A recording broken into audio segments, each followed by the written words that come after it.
city of Florence has always been intertwined with powerful families, business, drama. I've got a story to tell you. Shortly after World War I in 1920, Guido Gallardi decided to establish a small boutique here in Florence.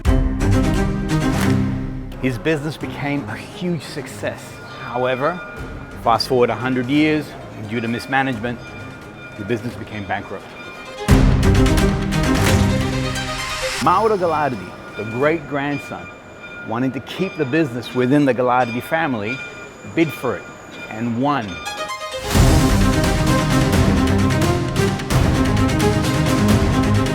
It was an uphill climb as he rebuilt the brand Bois 1920, Bottega Italiana Spiegel, a brand that is deeply rooted in Florentine culture and celebrates this beautiful city via its perfumes. Wow! Hey, buongiorno. Ma come stai? Tutto bene. Ciao Marcelo. How are you? This is Lorenzo Gallardi. This is Mauro's son. This is the future of Bois 1920.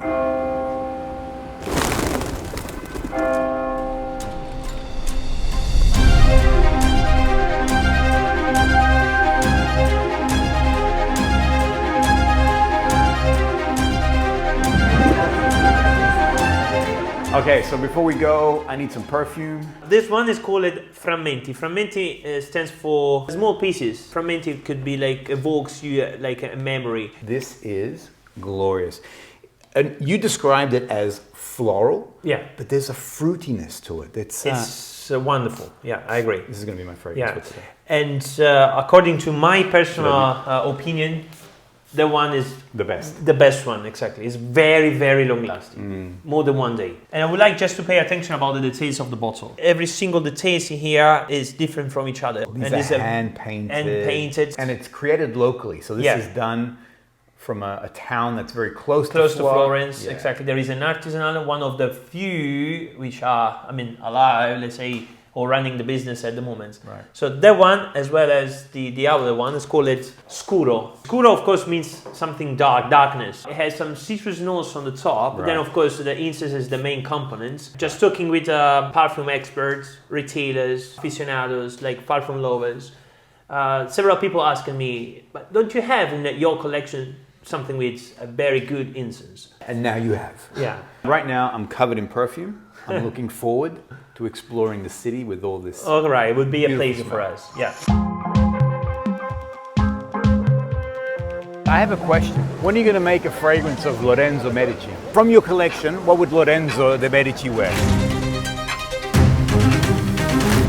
Just thinking loudly about what Lorenzo de Medici could have worn at that time. Yeah.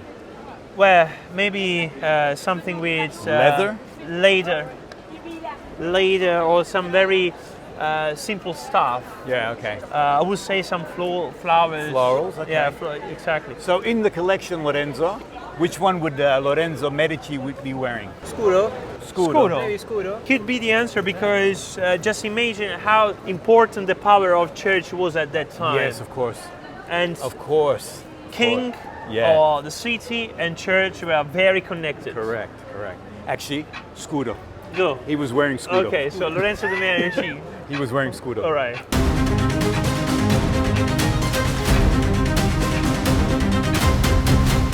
You're walking through medieval. Exactly. Walking through the Renaissance. Yeah. You know. If they change the stuff, I would be a kind of upset. Yeah, you'd be sad. Yeah. Via Dante Alighieri. So we are This is the old part of Florence. Beautiful. Yeah.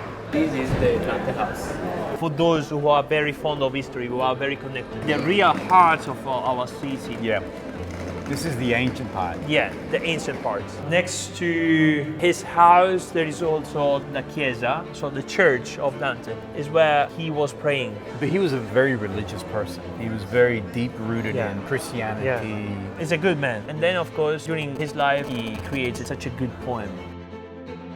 I love that as a company, you guys are celebrating everything to do with Florence.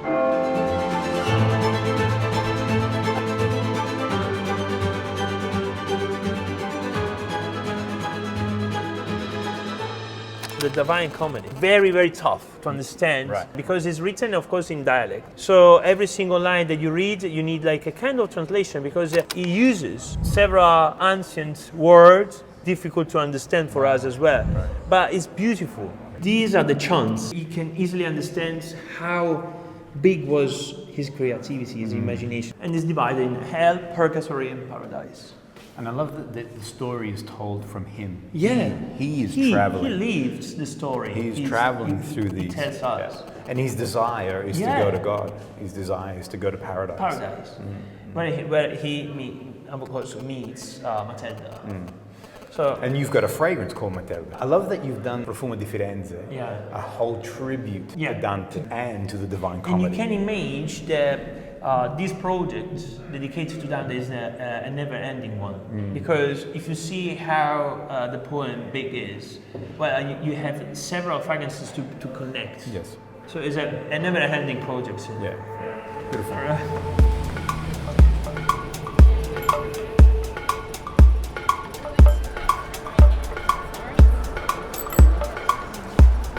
There's a fragrance called Buontalenti. Yeah. That's part of the Our tradition. And you guys made a perfume of it. Yeah. What I love is that Lorenzo is the spirit of Florence. Yeah. And he's been taking us to the best places to eat. Yeah. So he's been an awesome guide. Now, I will only eat Buontalenti from where Lorenzo would. Yeah, it will has eat a it from. very, important responsibility. He's got. Yeah. He knows the real thing. I don't want the tourist version. You know. I want the Florentine version. But Yeah. you have to go with the car.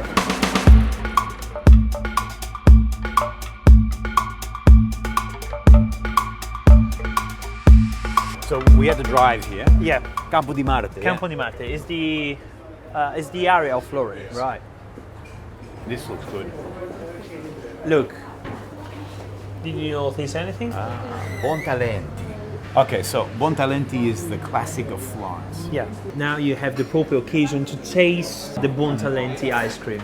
It's beautiful. It's- And that's why you made the Buontalenti perfume. To celebrate. To celebrate the master. Bravo. Okay, yeah, okay. This one I haven't touched, okay? So the pistacchio.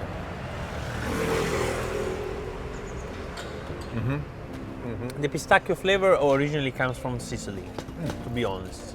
But of course, I love it. From Bronte? yeah. Yeah.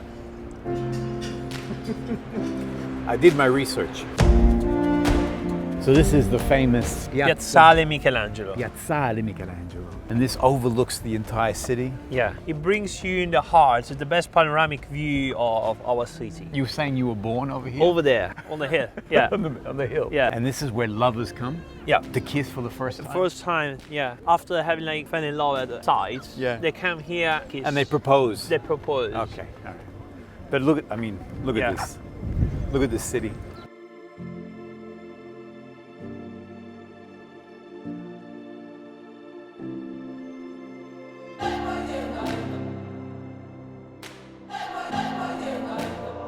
Florence is a tiny city. It's a tiny city, but it has so much impact. I mean, I think of Dante, I think of the Medici. Yeah. So many different things were born here. Of course. You know, the Renaissance was born here. of course. And I love that you see the whole city here. Yeah. The bridges, Ponte Vecchio, La Signoria, Duomo. It's like, Santa Croce. yeah. It does feel like a painting, doesn't it? I mean, Yeah. the way that Duomo is just like popping out, Yeah. feels like a painting. And it's like if you are able to touch the city absolutely, from here. absolutely. Boys, I love the day. It's been an awesome day. Thank you. I love experiencing Florence with you guys. I mean, this is your city. I love that Bois 1920 is so connected with Yeah. Florence. You know, you're part of the city. That's where we get the inspiration from.